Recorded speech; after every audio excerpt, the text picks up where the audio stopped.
তেল দিয়ে নিচ্ছি। দেখুন খুব ভালো করে ভাজা হয়ে গেছে। এবার আমরা মুগ ডালটা দিয়ে দিলাম।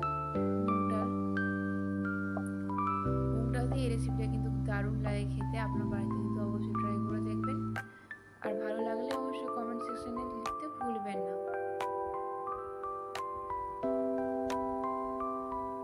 এটা হালকা করে নেড়ে চেড়ে আমরা এবার থোড়টাকে দিয়ে দিব। থোড়টাকে কিন্তু আমরা সিদ্ধ করিনি, কারণ থোড়টা আমাদের এমনিতেই গলে যায়। যদি আপনাদের